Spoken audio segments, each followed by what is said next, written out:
Gente boa, 30 anos do Estatuto da Criança e do Adolescente, avanços e desafios. Hoje o quadro Itabuna em Pauta traz esse tema. O ECA estabeleceu o lugar da infância e da juventude na sociedade. Com o ECA, a criança e o adolescente saíram da condição de submissão ao poder familiar e passaram a ser sujeitos de direito. Mas o que isso quer dizer? Quais foram os avanços e desafios ainda a serem superados?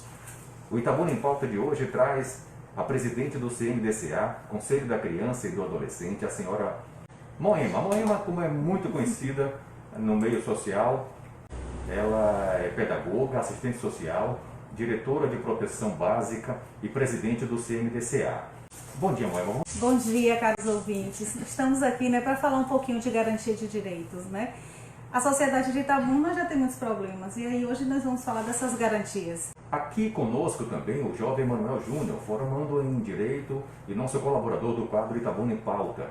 Uma agenda propositiva para um cidadão de Itabuna, de uma cidade tão judiada como a nossa. Bom dia, Manuel Júnior. Bom dia, Leon Costa. Bom dia, Moema. Bom dia, ouvintes. É sempre uma grande satisfação estar aqui no seu programa e principalmente neste quadro que está trazendo realmente assuntos muito relevantes e que se mostra firme nesse horário, um horário que te dá audiência e os ouvintes aí ligados, aprendendo bastante conosco. Beleza, então. Quero começar o quadro de hoje falando sobre os avanços e desafios dos 30 anos do ECA. Emanuel Júnior, o que você tem para dizer sobre o tema? Ô, Leon, inicialmente eu queria fazer só uma consideração, né, que por muito tempo a criança e o adolescente ele não foi tratado como um sujeito de direito. Ele era um objeto de direito, né? Quando vigorava ainda o Código de Menores aqui no Brasil, o adolescente ele era tratado, a criança e o adolescente era tratado como um problema para a sociedade.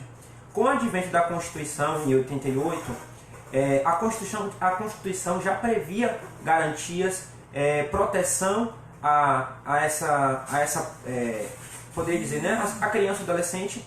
E aí 2 anos depois, em 1990, entrou em vigor o Estatuto da Criança e do Adolescente. A gente pode dizer que é uma das leis no mundo todo, uma das mais avançadas em quesito de proteção à criança e adolescente. A partir daí, quando o adolescente ele teve essa garantia a partir desse estatuto, ele passou a ter um reconhecimento na sociedade, ele passou a ser visto como um indivíduo mesmo na sociedade. Porque antes, quando essa função era só apenas tirar o adolescente do meio social e colocá-lo numa casa recolhida.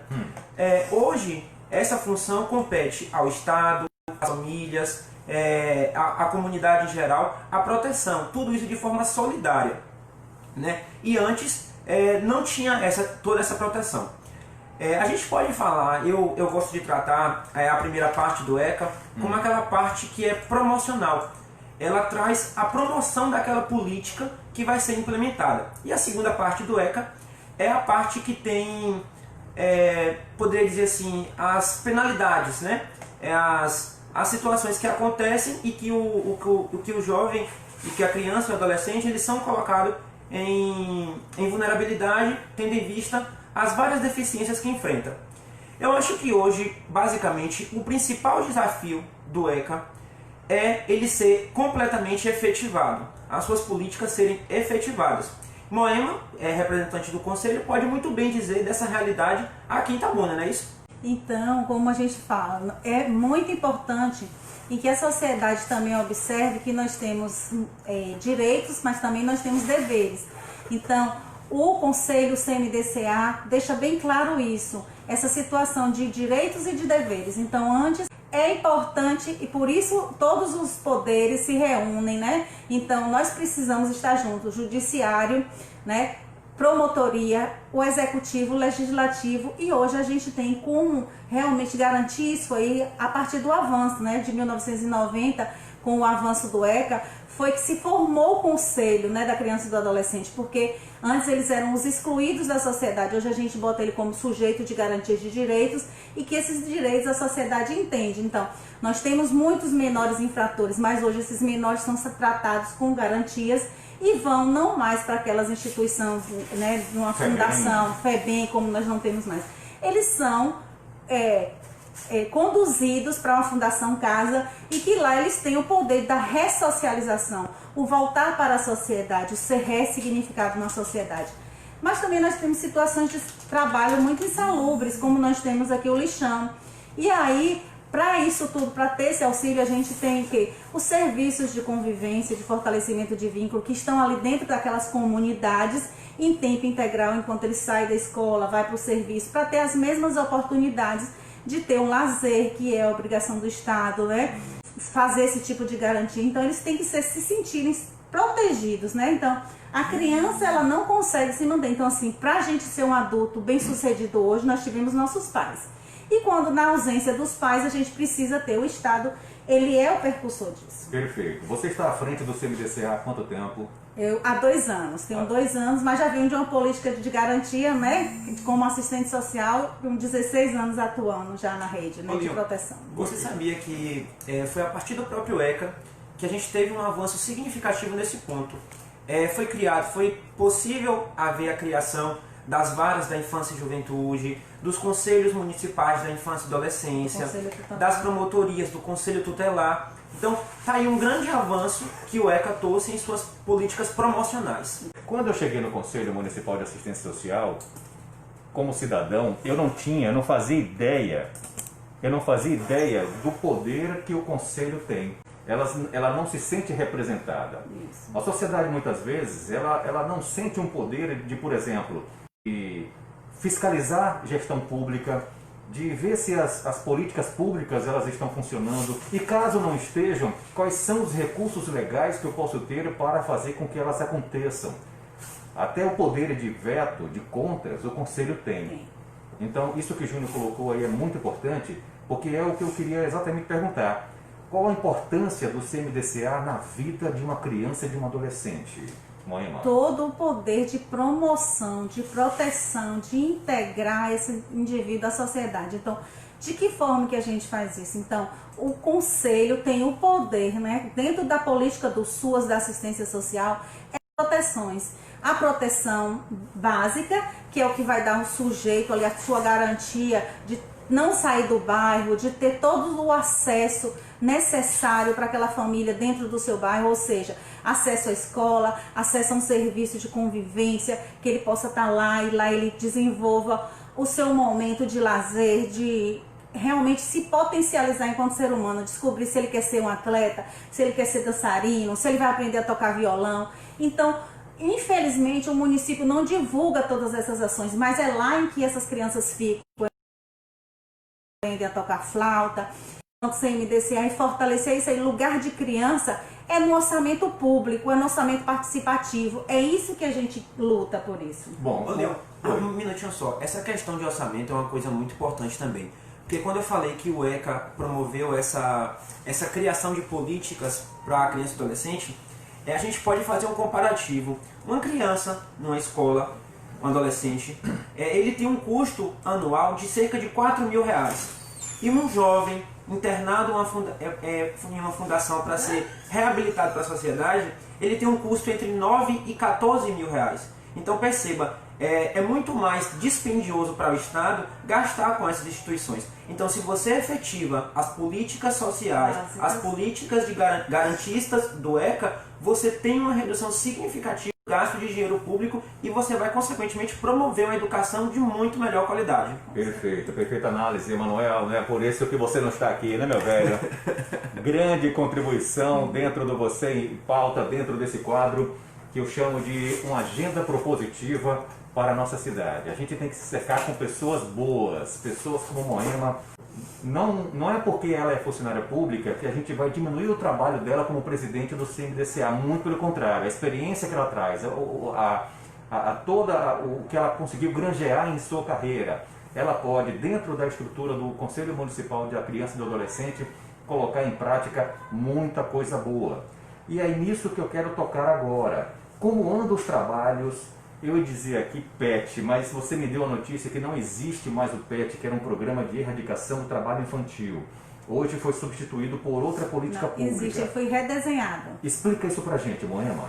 o PET ele continua existindo, ele só foi redesenhado. Então, na proteção, na política de garantias de direito, visibilizou em que o PET é um programa de erradicação do trabalho infantil. O que significa erradicar? Você acabar, né, com isso. Então foi se percebendo que isso não seria possível porque as crianças continuavam, porque existia a possibilidade do subtrabalho, né, ajudar o familiar. Então, crianças que têm que sair da escola para poder trabalhar e ajudar a família. Complementação de renda. Mas uma renda não é que o ECA seja contra, não. Tem um jovem aprendiz, então assim, é um trabalho realmente que precisa de uma integração, né? Como o Emanuel falou. Então, hoje já existe esse diálogo, já existe esse entendimento. Então, hoje Itabuna tem uma gama, né, de trabalhos executados pelo juiz da vara da infância e da adolescência, em que faz essa garantia de direito acontecer,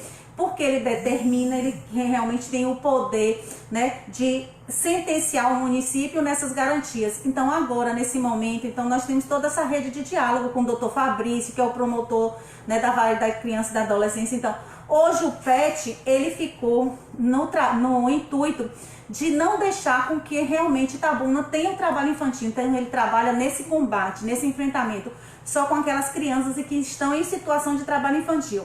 Encontrou essa criança que está em situação de trabalho infantil, aquela empresa é atuada, eles pagam uma multa por eles estarem abusando de uma mão de obra que ela não tem a força física ainda. Então existe a questão do passar da hora de comer. Então assim, existe todo um trabalho, todo um estudo por trás disso. Então o PET identificou esse sujeito, ele tem que ser encaminhado para o serviço de convivência. Foi onde, com o fortalecimento do ECA, observou-se que para que essa criança seja feliz futuramente, bem resolvido, já que eles vivem num local, né, que a maioria desses jovens estão realmente na parte periférica e lá não existe o lazer. Então quem tem que promover isso e proteger essa criança é a proteção básica. Então com isso é o serviço de convivência que foi criado para isso. Lá eles têm direito ao lazer, né? Tem direito ao reforço escolar. Então eles vão para ali para poder tirar suas dúvidas, né? O professor não vira um professor de banca, não é isso o intuito.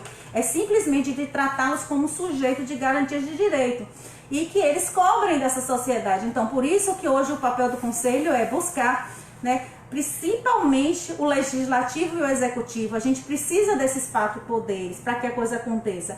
E para que a gente tenha aí, né, a questão do fundo da criança e do adolescente. O que é esse fundo? É um recurso em que o município tem que se repassar para a garantia desses programas, desses projetos, e que a gente tem um aval muito grande da sociedade civil, tem um trabalho belíssimo. Nós temos a creche Irmã Margarida, temos o Lar Fabiano de Cristo, temos o GAC, então nós temos o Núcleo Cuidar. Todos eles fazem parte do CMDCA, são instituições que estão inscritas. Então com esse dinheiro a gente pode fortalecer o trabalho dessas instituições. Agora, diante do Covid, que é muito importante também ressaltar isso, nós recebemos recursos e que são efetivados para o uso do combate, para a proteção integral dessa criança. Então, é muito importante essa questão sanitária. Eu ia falar aqui o seguinte, até agora a gente só falou de avanço. Quais são os desafios, Moema? O que é que nós temos ainda, você também, André, na sua visão, o que é que nós temos ainda de desafios para conseguir colocar o jovem, o adolescente, a criança e o adolescente, dentro de um patamar que a gente veja realmente como protegido pela política pública, protegida pelo Estado? Eu, enquanto servidora pública, eu vejo que de boa vontade e do conhecimento da legislação do gestor público. O prefeito e os vereadores, eles precisam compreender a política de garantia de direito e saber que eles precisam fazer esses repasses, ter essa obrigatoriedade, não precisar um juiz sentenciar para que esse recurso seja. Então nós não podemos mais permitir que exista só ficção. Bota no orçamento que Itabuna hoje tem direito a 200 mil, né, para poder fazer todo um trabalho de combate, de enfrentamento ao trabalho infantil, e isso não acontecer. Então, se existe hoje o vereador em Itabuna, é para que seja cobrado isso. O que a gente sente hoje é essa falta de apoio, que esse trabalho não existe. Então, a gente precisa garantir esse recurso no fundo da criança e do adolescente. Olha, o que o Moema está falando aí é uma coisa que eu senti a maior raiva quando eu fui presidente do Conselho Municipal de Assistência Social, porque era assim, o orçamento vinha com uma palavrinha chamada factível. Então, É conveniente, troca. né? Pode ser. Essa palavrinha factível quer dizer o quê? Ele, olha, o orçamento da Secretaria de Assistência Social é de, digamos assim, 1 milhão. R$1 milhão. Mas é factível usar ou não. Aí quando você vai ver, usa 100 mil, usa 200 mil. É um absurdo isso.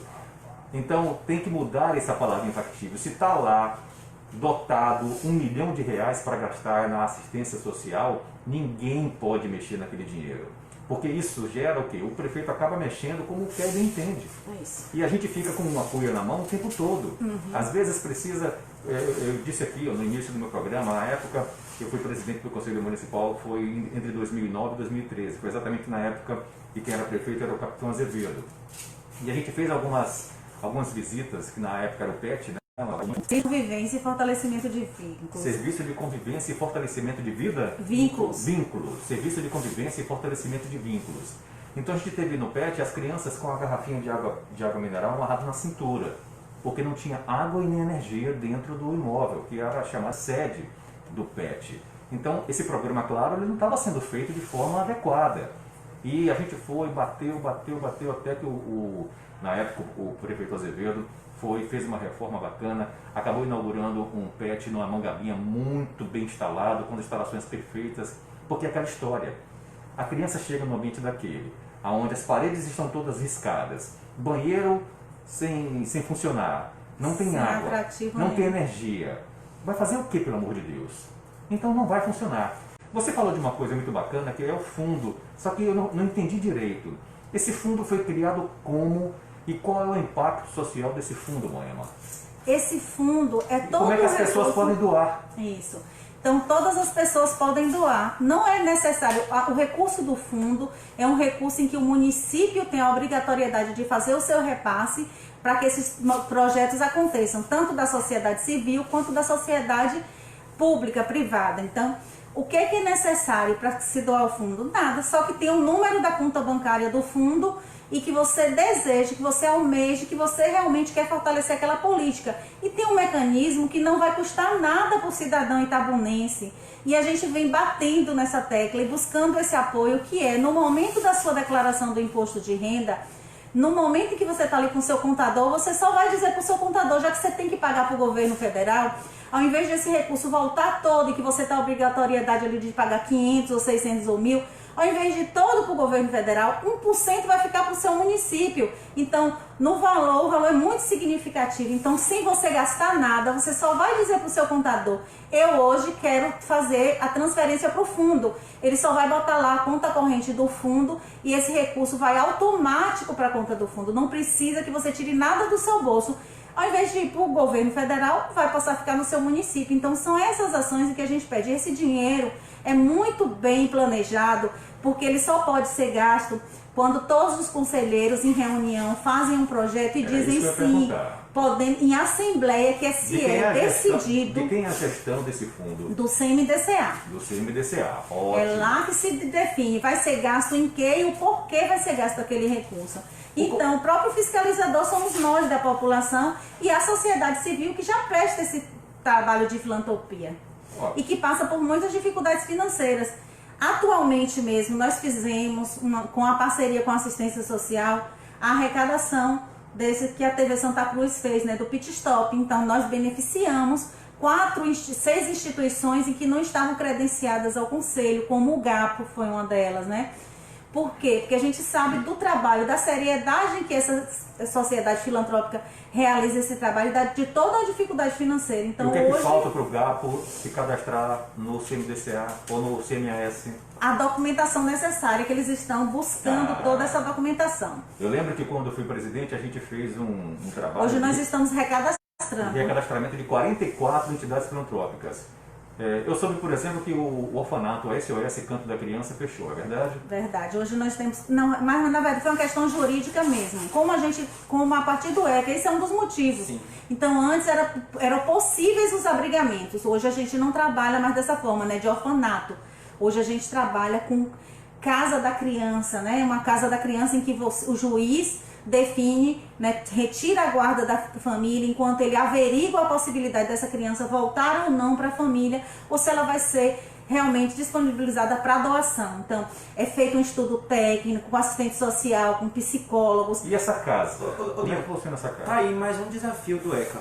Essa situação que a gente tem, essa primeira parte do ECA, que é uma parte de implementação de políticas, ela não é praticada muitas vezes pelo Poder Executivo e negligenciada pelo Poder Legislativo. Resta ao Judiciário, né, aos juízes das varas responsáveis, a efetivar essa política. É conceder que a criança possa ficar com uma família, esqueci o termo agora, Acolhedora. uma família acolhedora, que ele possa regular o funcionamento dessas instituições, entendeu? O Judiciário acaba suprindo a ausência do Poder Executivo e do Poder Legislativo. E isso é um grande problema ainda para efetivar o ECA. Então está aí um grande desafio a ser superado. Muitos são os desafios. A gente fala dos avanços porque eu mesma que peguei uma década em que foi realmente de muitas mudanças. Mas nós que estamos trabalhando dentro da política de garantia de direitos, hoje o SUAS contribui muito, hoje o SUAS tem sua autonomia, o assistente social hoje a gente já não trabalha mais com a questão socialista mesmo, que é de fazer caridade, não. Hoje a gente busca uma garantia. Que momento eu tenho até que lhe dar uma cesta básica, mas eu tenho que lhe transformar num sujeito autônomo. Então eu tenho que lhe promover. Como é que eu lhe promovo? Eu tenho que lhe oferecer cursos para que você saia daquela condição de pobreza. Então, se qualifique. Então é isso que é a importância. Então, assim, se eu tenho hoje 1000 crianças dentro do serviço de convivência, como nós temos hoje na assistência social, são 1000 crianças, mas nós temos o poder, Leon, por isso que o nome é Serviço de Convivência e Fortalecimento de Vínculo. Porque ali a gente identifica que aquele menino ali vai fortalecer o vínculo com a família, que no futuro ele não vai ser o aviãozinho. Então, para que ele não seja esse aviãozinho, ele não pode sentir fome, que a fome não espera. A gente precisa compreender as necessidades básicas daquele sujeito que ele é. E de dizer, não, eu estou um turno na minha escola, enquanto o Brasil, nosso sistema educacional é deficitário, nossa cidade não tem o sistema em tempo integral. Enquanto não tem isso, o governo federal pensou o quê? Tem que ter o serviço de convivência para proteger esse menino, deixar na rua, oferecer o que para esse menino ficar aqui, que era o pet de antes. Então, assim, a partir daquela política lá em que a gente foi transformando esse pet em um local que você tem que sentir vontade de estar, como você relatou. Então, assim, eu era coordenadora daquela época, eu mesma dizia para as meninas, vocês se sentiriam felizes em estar numa sala arriscada?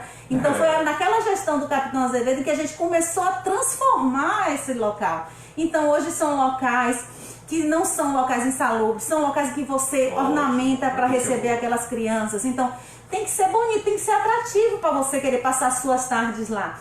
Além de ter um lanche de qualidade, nesse momento de pandemia, já que eles não estão lá, eles precisam receber seus kits de higiene, eles estão recebendo, né? Que hoje é assistência social em que realmente garante esse direito. Então, eles recebem o kit de alimentação e recebem o kit de limpeza. Então, esse é o papel da sociedade. Perfeito. O que Moema falou aqui é uma coisa que a gente batia muito na época, que é a chamada condicionalidade. E tem tudo a ver com Bolsa Família. Então, a pessoa ela tem um perfil para receber o auxílio do Bolsa Família, mas ela entra no sistema condicional. Ela precisa fazer algum tipo de curso, ela precisa fazer algum tipo de evolução para que ela consiga sair daquele benefício. Isso. E isso é muito difícil, não é, Moema? Muito. Porque as pessoas muitas vezes encaram aquilo como uma coisa eterna. E na verdade não deveria ser assim. Quando você pega, que você lê o Bolsa Família, você fica encantado com a proposta.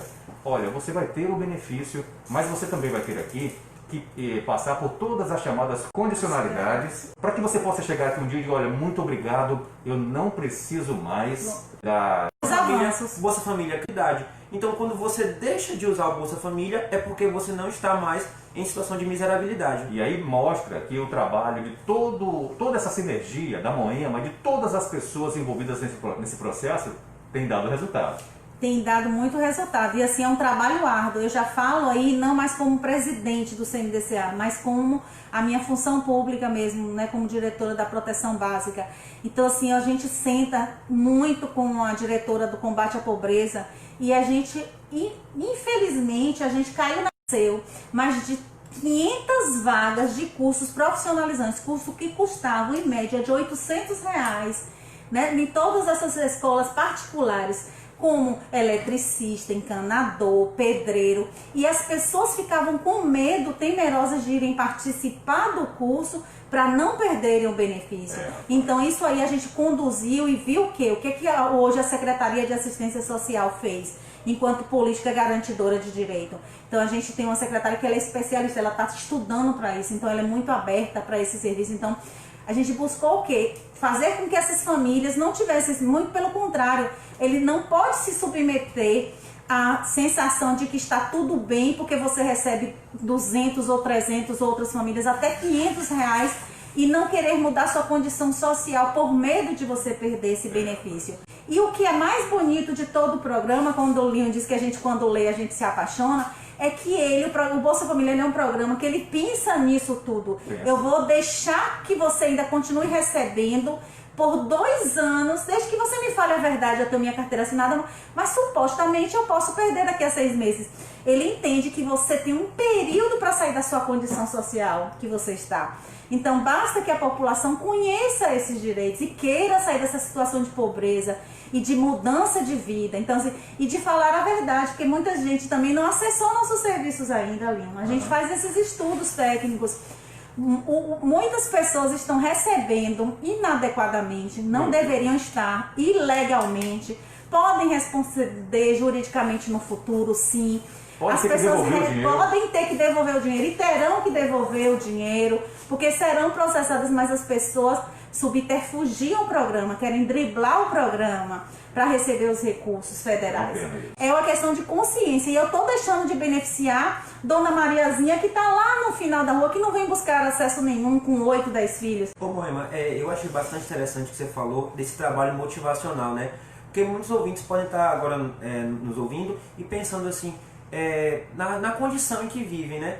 Eu tenho aqui 2, 3 filhos, eu tenho que sair cedo para trabalhar e meus filhos ficam sozinhos em casa e não tem aquele incentivo para estudar, né? Aquele para poder mudar a sua condição de vida. Exatamente. Entendeu? Então só através da educação, de você se sentir motivado, você vai conseguir melhorar de vida e mudar a sua condição. Fazer com que a população tenha credibilidade no seu trabalho. Então, bom, esse foi o Itabuna em Pauta de hoje. Eu quero agradecer imensamente a minha amiga Moema, também a Manuel Júnior. Se esquecemos de dizer alguma coisa, Moema, esse é o momento. Não, eu acho que foi bem esclarecido, né? Então, se a população tiver alguma dúvida, faz os questionamentos a Linho, ele terá competência, conhece bem o trabalho da assistência, ficou ali conosco, acho que 4 anos, né? Então, sabe bem o que é realmente, né, os deveres e os direitos da assistência social. E muito obrigada a todos e tenham uma boa tarde. Emanuel Júnior, suas considerações finais. E o Costa, mais uma vez, muito obrigado aqui pelo espaço. Realmente, esse quadro, idealizado por você, está sendo muito bom, porque está trazendo a discussão de temas bastante relevantes para a sociedade, principalmente nesse tempo de pandemia, em que muitas pessoas estão em casa, né? Diminuíram o trabalho. Quarentenadas. Isso. E aí estão aproveitando para poder discutir assuntos relevantes para o nosso município. Então, mais uma vez, parabéns pelo quadro. E estou ansioso já pelo próximo tema, viu? Fica aí aberto também, sugestões. E Moema, você tem aqui no nosso programa a condição de um parceiro. Conte sempre com você em pauta, conte sempre com a Rádio Jornal para fazer qualquer coisa que você precise dentro do seu trabalho, dentro do Conselho Municipal da Criança e do Adolescente, para que a gente, de uma forma bacana, possa usar a comunicação a nosso favor. Obrigada, Linho. Eu agradeço e sei realmente da sua competência, do seu dinamismo. Busque também acessar esses serviços, né? Então, assim, nossa gratidão por isso, que realmente a população precisa saber, né? Você em Pauta. Você em Pauta. Com Linho Costa.